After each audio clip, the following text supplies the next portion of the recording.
पढ़ा रहे थे कल, मतलब संडे था, परसों हम जो पढ़ा रहे थे, परसों हमने यूएनओ के बारे में बताया था। यहाँ पे कुछ बच्चे बैठे हुए थे। कौन कौन था परसों? अरमान और आतिफ, और कौन कौन था? जीसान और, ठीक है, एहसाम भी। कुछ बच्चे थे, तो मैंने यूएनओ के बारे में पढ़ाया था।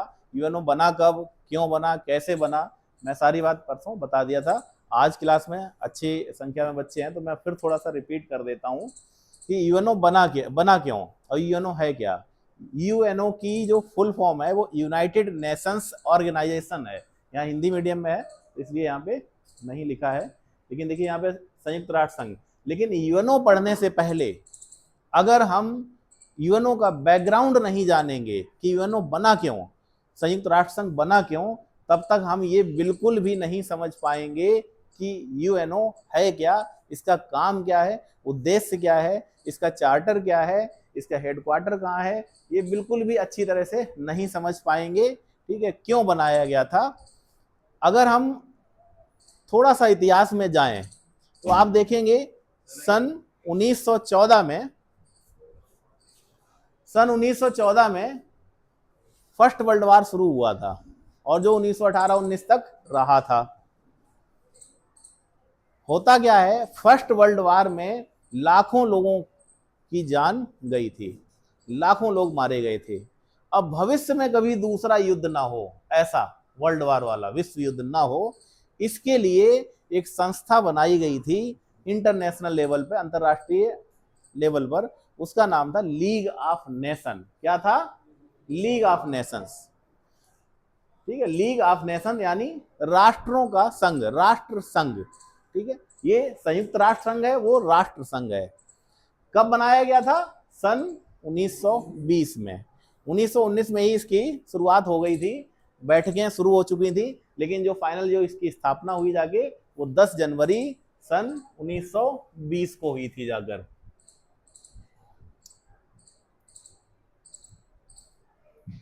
ये यहां पर देखिए आप, 10 जनवरी सन 1920 को स्थापना हुई थी। इसका उद्देश्य क्या था?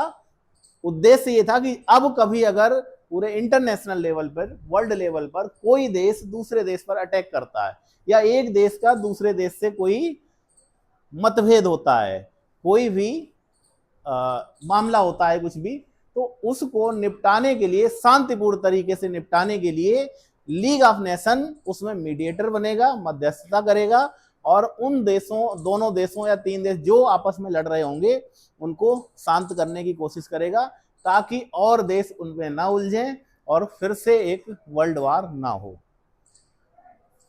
हाँ हाँ बताइए। क्या चीज? अभी हम यूएनओ पे नहीं पहुंचे हैं, तो पहले हम यहाँ पे बताते हैं, फिर यूएनओ के बारे में बताएंगे। ठीक है, थोड़ा सा अभी हम लीग ऑफ नेशंस के बारे में पढ़ेंगे।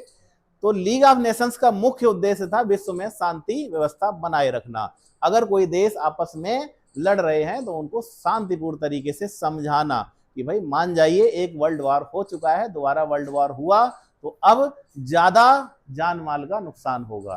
ठीक है, इसका हेडक्वार्टर कहाँ था? जिनेवा, स्विट्जरलैंड में। ठीक है, और जब ये लीग ऑफ नेशन बना था तो उद्देश्य इसका सिर्फ यही था कि विश्व में शांति स्थापना करना। लेकिन आप देखिए, फर्स्ट वर्ल्ड वार में कुछ ऐसी घटनाएं हुई थी जिसकी वजह से बदला लेने के लिए कुछ देश तैयार बैठे थे, जिसमें एक देश था जर्मनी। जर्मनी में आपने हिटलर का नाम सुना होगा। हिटलर जैसे ही जर्मनी का तानाशाह बना, चांसलर बना, उसने क्या किया, आसपास के देशों पर अटैक करना शुरू किया, और फाइनली ये हुआ, पूरी दुनिया में कई देश आपस में लड़ने लगे, और सन 1939 आते आते सेकेंड वर्ल्ड वार शुरू हो गया।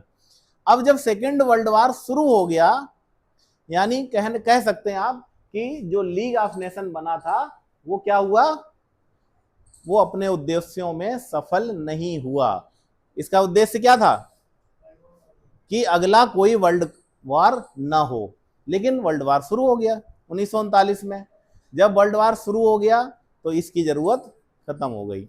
अब वर्ल्ड वार चल रहा, सन 1939 हो गई, 40 हो गई, 41, 42। अब वर्ल्ड वार ऐसा तो है नहीं एक दिन में खत्म हो गया, कई कई साल चला।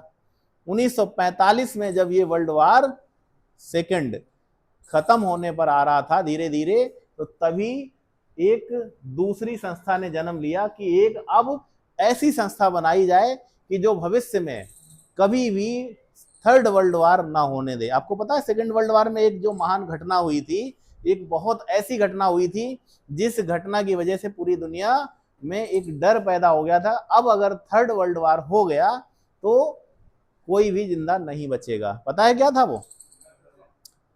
Nuclear bomb. किसने गिराया था? अमेरिका ने। किस पे? जापान पे। अमेरिका ने जापान के दो शहरों पर, जिसमें एक हिरोशिमा है और एक नागासाकी है, 6 अगस्त सन 1945, 9 अगस्त सन 1945 को हिरोशिमा और नागासाकी पर 2 न्यूक्लियर बम गिराए थे और जिसमें लाखों लोग मारे गए थे। मतलब इतनी भयावह स्थिति थी वो कि लाखों लोग ऐसे हवा में भाप बनकर उड़ गए कि इतनी गर्मी क्रिएट हो गई, इतनी ज्यादा हीट क्रिएट हुई उन बमों से कि पूरा एकदम सब तहस नहस हो गया। आज भी लगभग 80 साल से ज्यादा हो गया वो वक्त, आज भी वहां पर जहां बम गिरे हैं उनका रेडिएशन, आज भी उन बमों का रेडिएशन वहां पर है। अब सोचिए भविष्य में, उस समय तो केवल अमेरिका के पास ही न्यूक्लियर बम था और आज दुनिया के लगभग 8-10 देशों, 8-9 देशों के पास न्यूक्लियर बम है। अब अगर ये देश आपस में लड़ जाते हैं और एक दूसरे के ऊपर परमाणु बम छोड़ देते हैं तो कितने ही देश इसकी चपेट में आ सकते हैं। जब न्यूक्लियर बम 1945 में जो फोड़ा गया था वो इतना पावरफुल भी नहीं था, तब भी लाखों लोगों की जान ले ली उसने। लेकिन अब जो बम बने हुए हैं, अमेरिका ने अगर मदर ऑफ ऑल बम बनाया तो रसिया ने फादर ऑफ ऑल बम बना लिया। किसी ने न्यूक्लियर बम बनाया तो किसी ने हाइड्रोजन बम बना लिया। अब अगर कोई बम अगर फोड़ा जाता है तो कहीं ना कहीं पूरा पूरा एक देश तक मिट सकता है। छोटे छोटे देश तो एक बम से ऐसे गायब हो जाएंगे नक्शे से भी। तो थर्ड वर्ल्ड वार ना हो इसके लिए क्या किया गया? लीग ऑफ नेशन की जगह अब यूनाइटेड नेशंस ऑर्गेनाइजेशन बनाया गया। ये पहले से भी ज्यादा पावरफुल था, पहले से भी ज्यादा इसमें देश शामिल हुए, पहले से भी ज्यादा अच्छी तरह से इसने काम किया। और आज देखिए लीग ऑफ यूएनओ बनने के लगभग 80 साल बाद भी, लगभग 80 साल बाद भी थर्ड वर्ल्ड वार नहीं हुआ।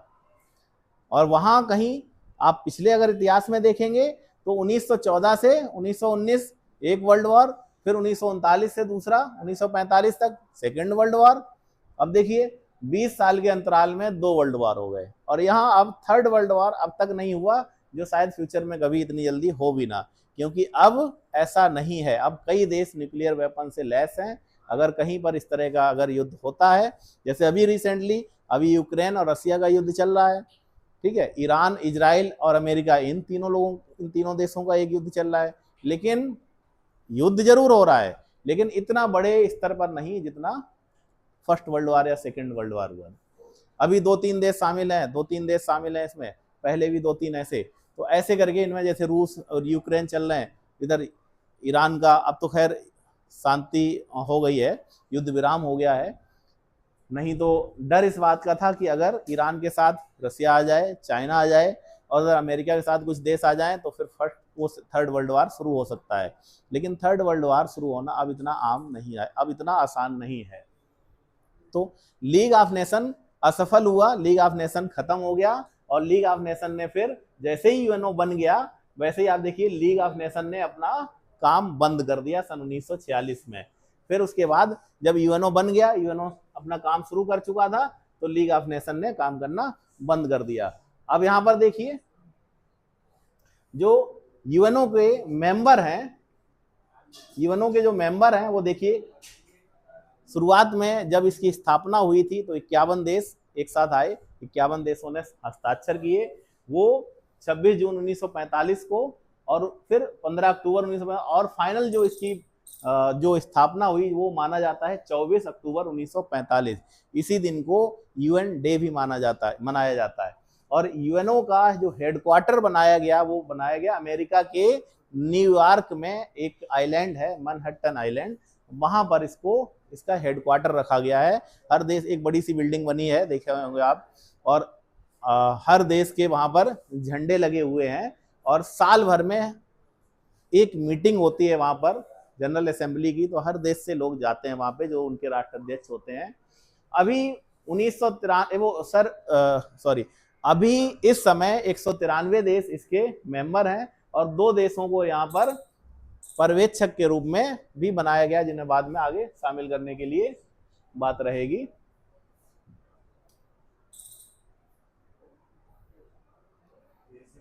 अब आप यूएनओ समझ गए हैं। यूएनओ क्या है? एक संगठन है अंतरराष्ट्रीय स्तर पर, जिसकी स्थापना किस लिए की गई है? विश्व शांति के लिए। अगर कोई घटनाएं होती हैं, कई देश आपस में या 2 देश या ज्यादा देश आपस में लड़ते हैं, उनको समझाने के लिए, ताकि वो शांति से रहें, शांति से मतलब बात करके, मध्यस्थता करके अपनी बात सुलझा लें, कोई भी विवाद इतना बड़ा ना हो कि वो वर्ल्ड वॉर में चेंज हो जाए। तो ये यूएनओ इसलिए बनाया गया। कितने मेंबर हैं? 193। हेडक्वार्टर कहाँ है? न्यूयॉर्क में। न्यूयॉर्क के भी एक आइलैंड है, मैनहट्टन आइलैंड, वहां पर बनाया गया है। ठीक है। और स्थापना कब हुई? 24 अक्टूबर 1945 को, जब सेकेंड वर्ल्ड वॉर लगभग खत्म हो गया था। ठीक है। 6 अगस्त और 9 अगस्त को बम गिराया गया हिरोशिमा और नागासाकी पर। उसके बाद ही पूरी दुनिया को समझ में आ गया था कि अब अगर थर्ड वर्ल्ड वॉर हुआ तो वो परमाणु बमों से होगा, और परमाणु बम यानी न्यूक्लियर बम से अगर कोई आगे युद्ध होता है तो कहीं ना कहीं पूरी सभ्यता, पूरी इंसानियत खत्म होने के लिए बस एक बटन ही काफी है। तो इसलिए यूएनओ बनाया गया। यूएनओ में 193 देश हैं। ठीक है। अब आते हैं कि इसमें यूएनओ के अंग कितने हैं। जो मेन जो ऑर्गन्स हैं, जो उन्हें अंग कहा जाता है, कि जो यूएनओ के हैं वो कितने हैं, यूएनओ का जो कार्यशैली है वो कैसे काम करता है और कौन सा काम किस डिपार्टमेंट में होता है। तो इस तरह से यहाँ पर 6 अंग बताए हैं यूएनओ के, जो उसके चार्टर में लिखे हैं। वो 6 अंग ये हैं, देखिए यहाँ पर। पहला है जनरल असेंबली यानी महासभा। दूसरा है सुरक्षा परिषद यानी सिक्योरिटी काउंसिल। तीसरा है आर्थिक और सामाजिक परिषद, economic and social council. Trusteeship council है चौथा, और 5वां है सचिवालय, और छठा है अंतरराष्ट्रीय न्यायालय। जनरल असेंबली के बारे में हम बताते हैं आपको। जनरल असेंबली में हर देश के जनरल असेंबली की एक मीटिंग होती है साल भर में। वो कहाँ होती है? हेडक्वार्टर पे, न्यूयॉर्क में, जहां इसका हेडक्वार्टर है, वहां पर मीटिंग होती है। और हर देश से 5, कितने? हर देश से 5 लोग वहां भेजे जाते हैं, भेज सकते हैं। अब 1 जाए, 2 जाए, 3 जाए, 4 जाए, 5 जाए, उनकी मर्जी है। और कौन होते हैं वो? राष्ट्रपति हो सकते हैं, प्रधानमंत्री हो सकते हैं, यानी उस देश के जो टॉप, जो संवैधानिक जो पद होते हैं उन पर बैठे हुए लोग। विदेश सचिव भी हो सकते हैं, फॉरेन मिनिस्टर भी हो सकते हैं, विदेश मंत्री कोई भी हो सकते हैं। 5 लोग जा सकते हैं। लेकिन जब वोटिंग की बारी आएगी तो क्या होगा? वहां सिर्फ वोट एक का ही माना, यानी 5 का एक वोट माना जाएगा। ठीक है।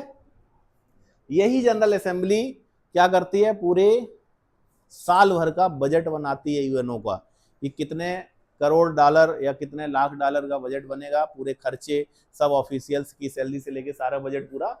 तो ये पूरा जनरल असेंबली, कौन नया सदस्य जुड़ेगा यूएनओ में, कौन सा पुराना सदस्य निकाला जाएगा, ठीक है, कौन सा प्रस्ताव पास होगा, कौन सा, ये सब यहीं पर होता है जनरल असेंबली।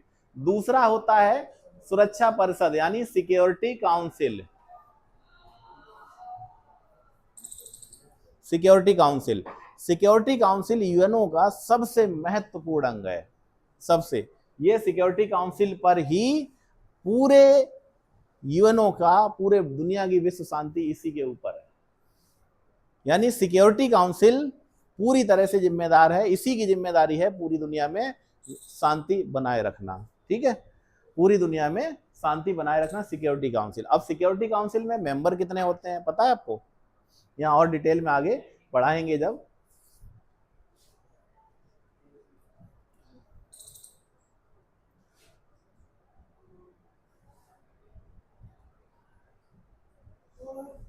देखिए, जनरल असेंबली हो गया है, उसके बाद सिक्योरिटी काउंसिल।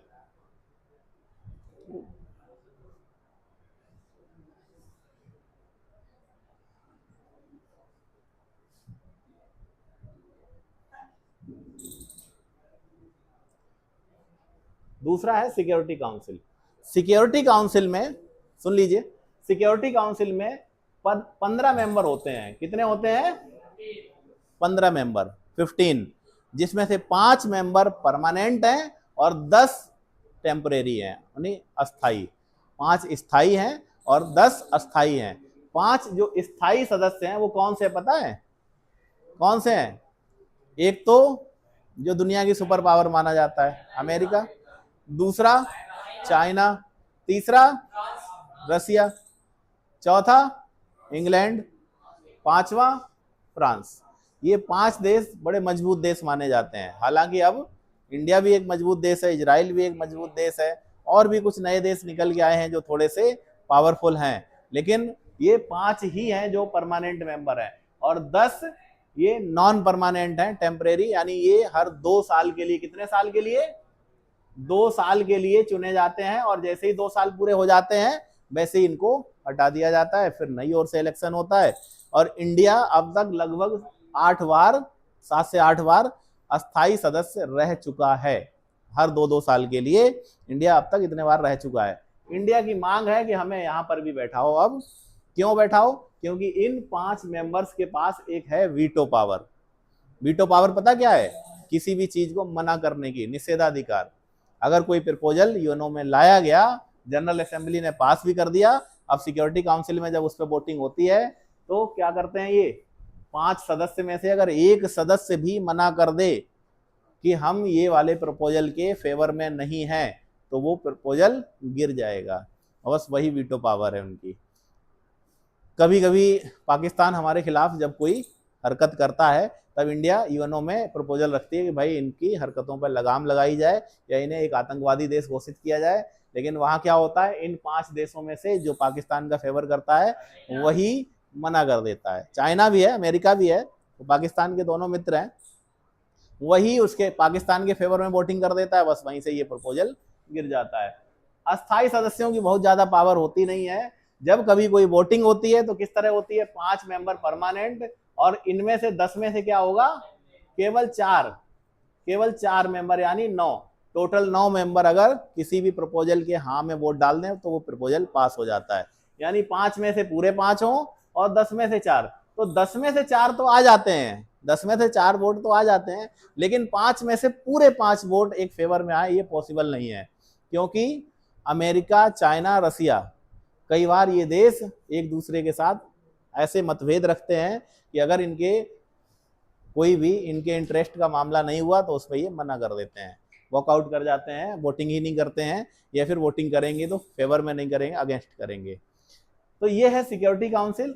तीसरा है आपका सचिवालय, संयुक्त राष्ट्र के दिन प्रतिदिन के कार्यों को ये पूर्ण करता है। यहाँ पे ट्रेनिंग्स होती हैं सारे एम्प्लॉइज की, और बहुत सारे काम सचिवालय करता है।